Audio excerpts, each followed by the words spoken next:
Here's a quick little survival video I filmed one weekend off the English coast. It is meant to be a guide / instructional. I often use an anchor with this.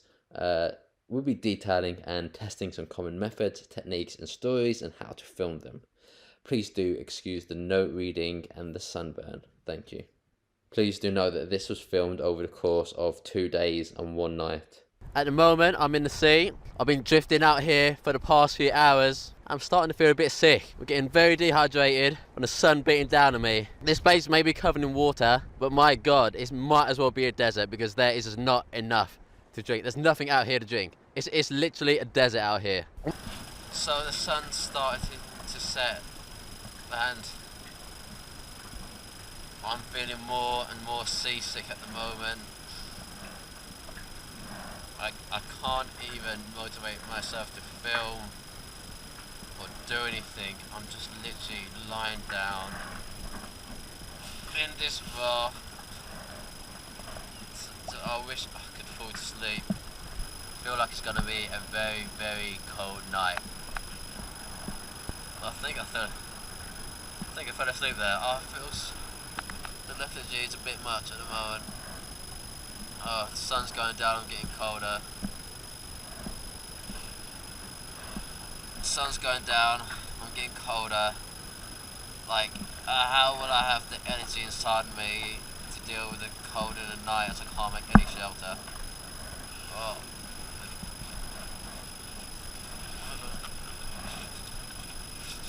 Oh.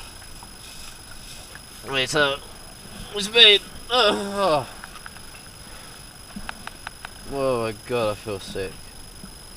Oh, I don't think this seaweed is harming me, so I'm just going to eat some of it. It's not too bad, it's just a leafy green. Oh, so tired. I've just been falling asleep.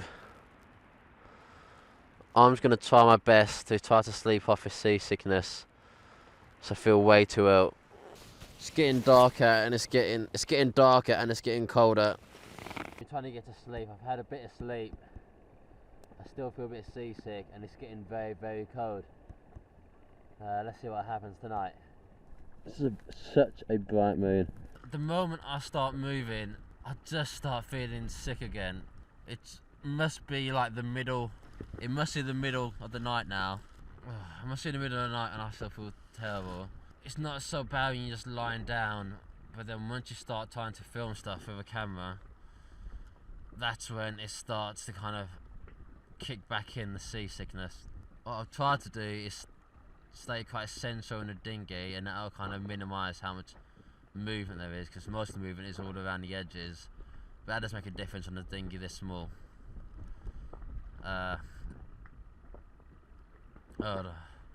I've had some sleep, which would be nice.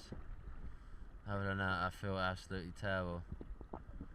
The temperature has taken a turn for the worse as well. It is absolutely freezing cold. The wind that takes the heat out of you. The sea air just takes the heat out of you. To kind of get some more light.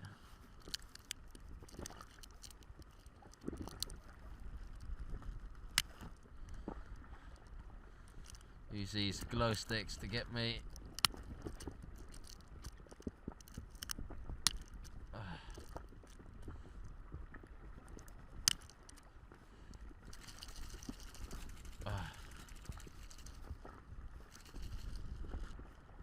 My only plan now is to just try to survive the night and try to stay warm enough. I'm absolutely soaking wet. Despite not even having been inside the water, I'm still soaking wet. Just from the sea air and just from water just constantly splashing its way in, it does soak you through. There might be a leak on this thing, I don't know. But there's got a fair bit of water inside here. I'm very concerned. If I do vomit, I will lose vital liquid out of my system, which I can't afford to do with no kind of water intake at the moment. I do need to keep hold of any liquid I have in my body already. I feel so sick. My stomach feels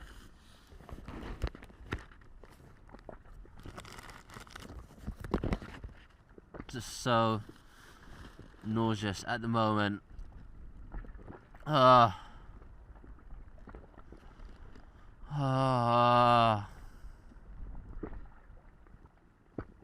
This is constant moving around. Oh god. It's just, I didn't know that seasickness or motion sickness would actually affect me in this way, to this degree. I'm so tired as well. I'm concerned about sleeping. As if I'm asleep, I'm not aware of the swells or the waves. Which means I kind of feel a bit more in danger. And it's so it doesn't help that it's so cold that I'm kind of have a certain fear about sleeping right now. You can just constantly hear the water hitting this dinghy. It just doesn't sound nice. It sounds like there's water in.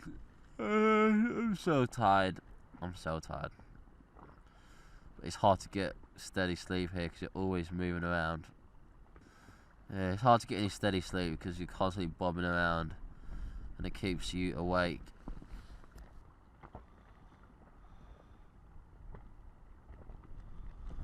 No, it's getting... Nah. It's getting too cold. Oh god, it's cold. So yeah, I've been trying to avoid going to sleep. I'm kind of scared if I fall asleep I might not wake up. My boat might kind of sink itself. I've been trying to avoid going to sleep, so I'm scared when I wake up and the boat might sink itself. It's so cold. And I have had a bit of sleep, you know. In my dreams I was, getting with a girl, and my mouth was so dry the whole time. And it, that kind of reflects how I feel in the real world, where my mouth is very dry. Like all the seawater, the salt water, the lack of actual fresh water. But the boat being white will increase my chance of being seen if a boat does come across my path. In terms of I don't want a boat to crash into me, because it would absolutely just probably drown me or something like that probably. So yeah, staying warm at night is my #1 priority. Food's not important, water's not important, fire's not important. Just being warm is key. It's important to not get rid of your clothes, discard them, because they will keep you warm the more layers you've got on. And I try to keep my face below the walls of this boat, as that kind of blocks out some of the wind, and I'm wearing my hood to stop the wind from hitting my face as well. But as I do this interview, I'm getting absolutely bloody cold. It's getting cold. Clothes are an important barrier between your body and the elements, so it's good to keep them all on. They are wet. I'm shivering.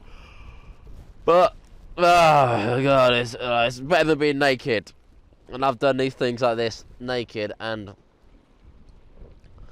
being naked is the worst, as you're just cold the whole time. But the only shelter I really have is my clothes and a bit of plastic. The only shelter I really have are my clothes and a bit of plastic. My heat loss areas, or my heat loss zones, really at the moment are like my feet and my face. So a lot of my heat is just dissipate. Sorry, it's getting cold. Dissipating from, and it is absolutely freezing out here. There's an American who survived, I think, many months out on a boat without any food or water. And he survived because he managed to stay on top of his boat the whole time. Once you're in the water, that's when hypothermia really kicks in, because the water will take your body heat away from you so much faster than that. Oh my god, it's so cold. And you need to protect your heat loss areas, like, you know, your head, your groin, your chest, you know, your torso, your feet, your armpits. So I try to kind of curl myself into a ball like this, and just to keep a bit more warmth inside of me, rather than trying to sleep out with my legs straight. I try to curl into a more fetal position. See, that's the cold and tiredness hitting me hard. I don't have any gloves on, which means I'm losing a lot of heat from there. Yeah, I just want to get something between you and the outside elements, whether it's the clothes, it's the boat, it's anything. So we're coming to the end of night one. As you can see, the sun is rising. Good thing about seeing the sun rising is that the sun will always rise from the east and set in the west, going down through south. So you know, if that way's east, then west will be that way, and that's where the landmass will be in this situation. It'll be the British landmass. Obviously I can see the landmass. I'm not an idiot. I'm not gonna take my dinghy out a billion miles out in the middle of nowhere. Like, you need it a safe distance away. You know, gotta be safe. Yeah, I'm freezing, so I'm gonna try to get some more sleep. And I'm going to also, if I can, when the sun does come out, I'm going to use it to get myself dry and warm again. Kind of bathe in the sun like a lizard will, or a snake will, as they can't regulate their own temperature. At the moment I'm struggling to regulate my own temperature, so I've got to take a kind of leaf out of a lizard's books. You never know whether a helicopter could be a rescue helicopter or not. Who knows? There's no way to know. I'm going to do some fishing. I don't have any fishing line or fishing equipment. We're going to go very improvised stuff which you can find out in the sea or on your boat, like in the water or on the beach. So what you see a lot are tin cans floating around sometimes. And I've got my shoes as well. What I want to do is make a fishing line out of my shoelaces, and then I'm also going to make a hook from some can lids. So I'm just going to take my shoes off, like so.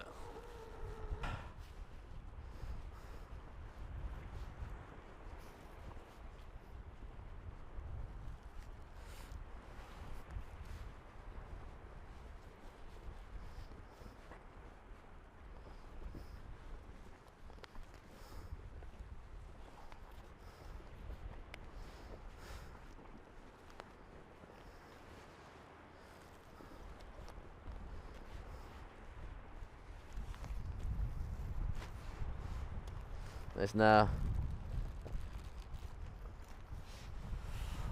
got a knife.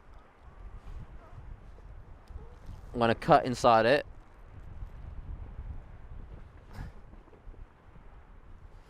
I'm going to have to use a sharper knife.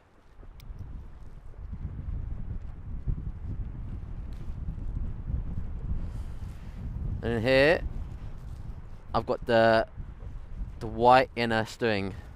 Let's cut that at the end as well.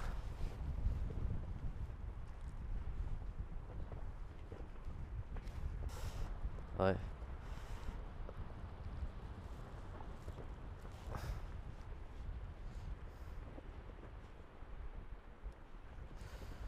The good thing about these is that put a bit of bait on it as well. Put a bit of bait on this as well. Fish are very much attracted to shiny objects, so this will kind of catch the sunlight. I'm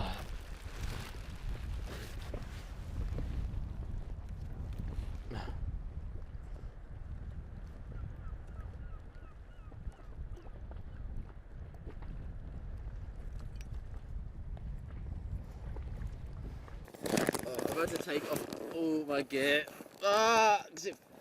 Everything I'm wearing feels so itchy.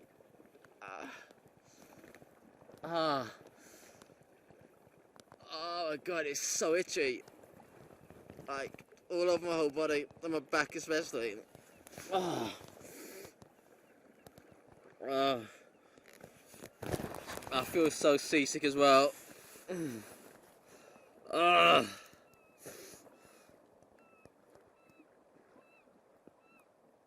I just want to throw up. I want to throw up at the moment. Oh god, it's really getting tough.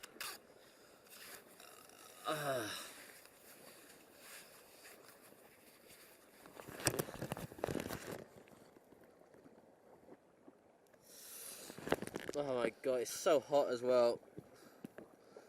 So dehydrated. Ugh. I'm somehow still alive and kicking. This seasickness has really thrown me for a loop. It's been the absolute worst, you know. Hunger I can deal with, dehydration I can deal with, seasickness. Oh, it's not nice. It's not just like, you know, when you hear about people being seasick, you think, that's a bit weak. But that's, you know, maybe that's because they're on a boat. They're normally on like a large, decent sized boat, and it's only slightly moving, and they're on it for like a half hour, an hour and a half most.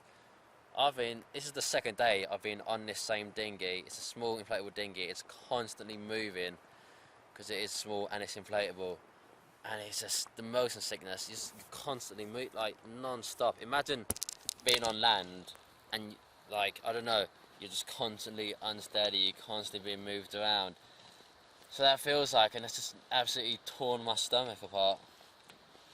If you did ever want to be rescued out here, you can always use the back of a phone to catch the light.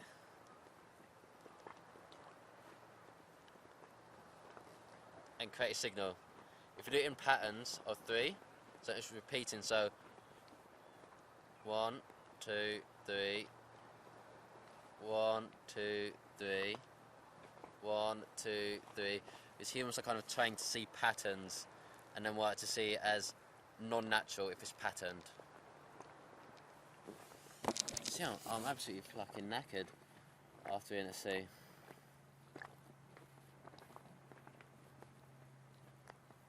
I'm absolutely shattered. It's just, the seasickness is just non-stop. So I've got myself a source of water. Inside this plastic top, there was seawater, and now you can see all these droplets at the top must have evaporated and condensed. So what I'm going to do is cut it open and lick the droplets. It's not a lot, but it's good. Now it's like a soda still. I'm going to just go into it and get some liquid.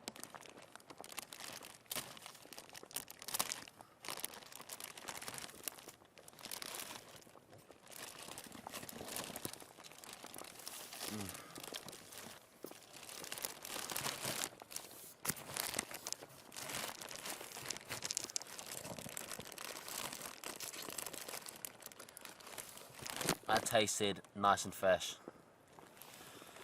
That tasted so bloody nice and fresh.